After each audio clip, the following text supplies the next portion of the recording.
Hey guys, thanks for tuning in. Most of the serotonin in your body, that's the chemical that regulates your mood, isn't made in your brain. It's made in your gut, about 90% of it.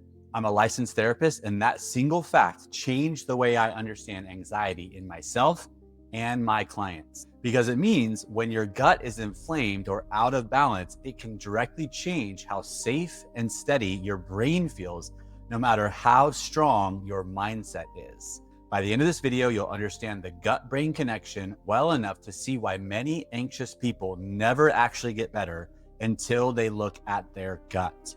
If you appreciate this type of content, gently tap that like button. Let's get into it. All right, first up, your gut and your brain are not two separate systems. They are physically wired together. In my last video, I talked about the vagus nerve, the long nerve that runs from your brainstem all the way down into your gut. That same nerve is the cable connecting these two. And just like I said before, it's a two-way line that carries far more traffic going up from gut to brain than the other direction. Your gut is sometimes called your second brain, and that's for a good reason. Your gut has its own network of hundreds of millions of nerve cells lining your digestive tract. This is called your enteric nervous system. It's like brain matter coating your GI tract. So your gut is constantly sending messages upstairs and your brain is constantly listening. Here's why an irritated gut contributes to your anxiety. When your gut lining is inflamed from a rough diet, from chronic stress, from an imbalance in your gut bacteria, it starts sending distress signals up that cable to your brain. Your brain doesn't get a clear note that says the problem is in your stomach. It just gets a steady stream of alarm from your body. And your brain reads ongoing alarm the only way it knows how, as a sign that something is wrong. That's what so much anxiety for no reason actually is. It's not coming from your thoughts, it's coming from your body. On top of that, the bacteria living in your gut help produce the very chemicals that regulates your mood. So when that ecosystem is out of balance, your mood has less to stand on.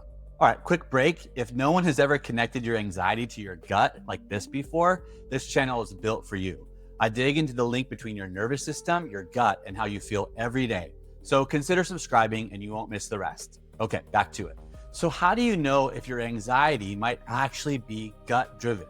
A few signs to look for. The first is anxiety that doesn't match your circumstances. When things are objectively fine and you still feel on edge, that's a clue the signal is coming from your body, not the events of your life. The second is anxiety that travels with digestive trouble, bloating, stomach pain, irregular digestion, new food sensitivities.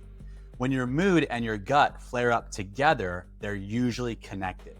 And the third is the pattern I see most in my own clients, people who have done good therapy, done practices like breathing, mindfulness activities, got real value from those things, but are still hitting a wall. That wall is often part of the picture that talk alone can't reach. And to be clear, I'm not suggesting that the gut is the only source of anxiety. Trauma, relational conflict, and stress all play their part too. We just have to also factor in the gut. So what can you actually start doing about this? If you want to see where your own gut actually stands right now, I put together a free gut assessment that will let us know if there's any potential connection between your anxiety and your gut. It's linked in the description and the pinned comment below. But let me give you something you can start today. The first move is to calm the inflammation. Lean toward whole, simple foods and pull back on the ultra-processed stuff that irritates your gut lining. If it helps to have a starting point, I'll link the anti-inflammation protocol and the probiotics we actually trust down in the description too. The second is to feed the good bacteria with fiber and fermented foods so that mood regulating ecosystem has what it needs. And the third move loops right back to where we started. Manage your stress, because a stressed nervous system shuts down your gut directly. Calm the nervous system to help the gut. Heal the gut to steady the mind. It runs both directions and you can push on either end. And that stress piece is bigger than most people realize. Being stressed doesn't just sit in your head, it physically wrecks your digestion. That's exactly what I break down in the next video, and it might be the missing piece for you. You can check it out by clicking right here. I'll see you in that one.